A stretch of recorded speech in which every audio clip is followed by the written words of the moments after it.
भावार्थ, इस इंद्र की शत्रु भी प्रशंसा करते हैं। वीर ऐसा हो कि उसकी वीरता देखकर शत्रु भी प्रशंसा करें। यह वीर इंद्र कल्याणकारी कार्य करने वाले, दान देने वाले, यज्ञ करने वाले और स्तुति करने वाले को अनेक प्रकार के श्रेष्ठ धन प्रदान करते हैं। भावार्थ, हे इंद्र, तू हमारे पास आकर हमारे द्वारा दिए गए सोने के रंग वाले सोम रस को बहुत पी और हमें श्रेष्ठ धन देकर हमें आनंदित कर। भावार्थ, इंद्र का रथ सोने का है जिसमें हजारों घोड़े जोते जाते हैं तथा वे घोड़े इंद्र को सब जगह ले जाते हैं। भावार्थ, जिस आनंदकारी सोम रसों को इंद्र पीना चाहते हैं उन्हें पीने के लिए मोर जैसे रंग वाले और श्वेत पीठ वाले घोड़े आपको सोने के रथ में बिठाकर हमारे पास ले आएं। भावार्थ, हे इंद्र, अच्छी प्रकार से निचोड़े गए तथा दूध आदि डालकर अच्छी प्रकार से तैयार किए गए ये सोम रस आपके लिए हैं। आप इन्हें पी तथा आनंदित हों। भावार्थ, वह इंद्र अद्वितीय है, उसकी तरह कोई नहीं है, परंतु वह अपने उत्तम कार्यों के कारण ही सबसे बड़ा हुआ है और उत्तम व्रतों का आचरण करने के कारण ही वह अन्यों से श्रेष्ठ भी हुआ है। वह इंद्र सदैव हमारे पास ही रहे, कभी हमसे दूर या अलग न हो। भावार्थ, इस इंद्र अर्थात सूर्य ने अंधकार रूपी असुर की चलती फिरती नगरी रात्रि को तोड़ा तथा सर्वत्र प्रकाश फैलाया।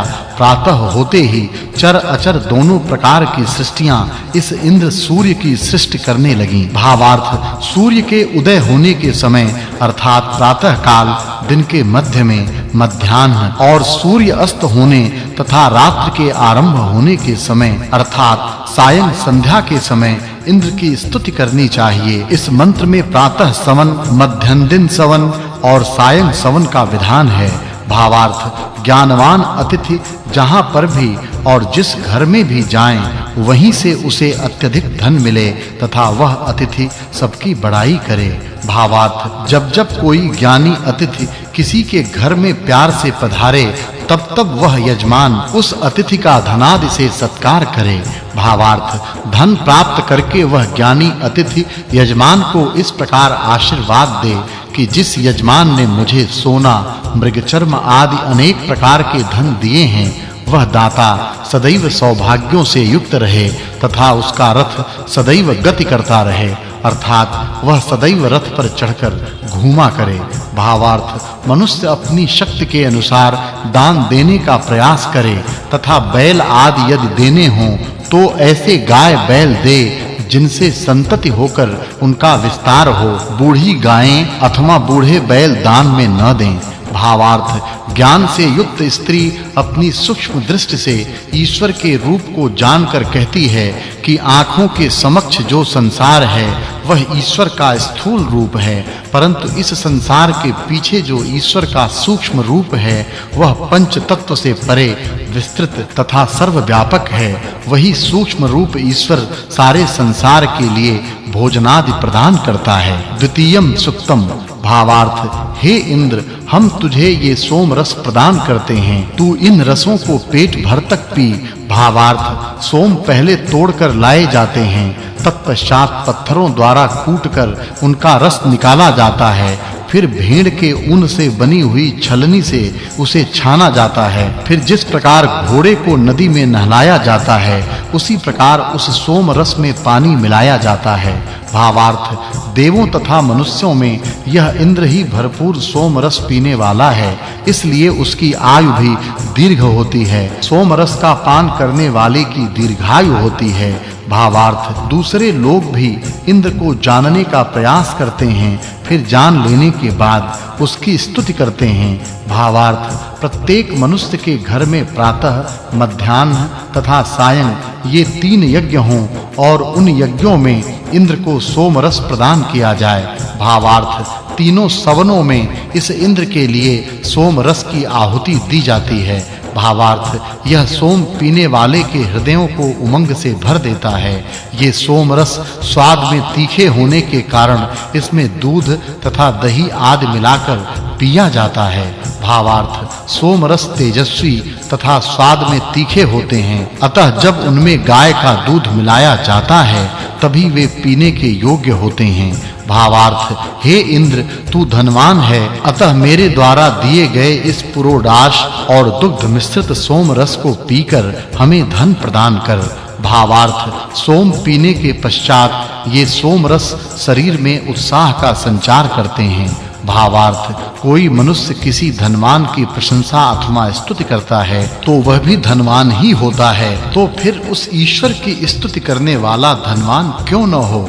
भावार्थ ईश्वर नास्तिकों का शत्रु है, जो ईश्वर की स्तुति नहीं करते वे नष्ट हो जाते हैं। वह ईश्वर तो सर्वव्यापी है, अतः वह सबकी स्तुतियों एवं प्रार्थनाओं को जानता है।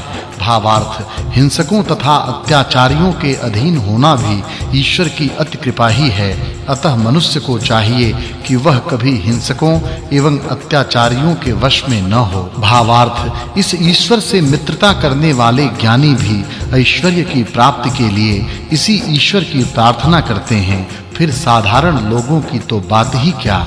भावार्थ ईश्वर की स्तुति रूप कार्य करते समय मनुष्य अन्य कोई कार्य न करे, बल्कि उस समय वह केवल ईश्वर की स्तुति ही करे। भावार्थ जो सदैव यज्ञ रूप सत्कर्म करता रहता है वही देवगणों का प्रिय है तथा देवगण उसी के पास जाते हैं, परंतु जो आलस्य तथा प्रमाद करता है उसका वे परित्याग कर देते हैं। भावार्थ मनुष्य कभी ऐसा कार्य न करे जिससे इंद्र उसके ऊपर कुपित हों, अपितु जिस प्रकार कोई पुरुष अपनी पत्नी की ओर आकृष्ट होता है उसी प्रकार इंद्र उसकी ओर आकृष्ट होकर जाएं। भावार्थ जिस प्रकार कोई दरिद्र जामाता अपने ससुराल जाने में आनाकानी करता है उसी प्रकार इंद्र हमारे पास आने में आनाकानी न करें। भावार्थ तीनों लोकों में प्रसिद्ध इंद्र का मन सब प्राणियों पर उदार होता है और वह सब प्राणियों को उदार मन से सहायता देता है, यह बात विद्वान जानते हैं।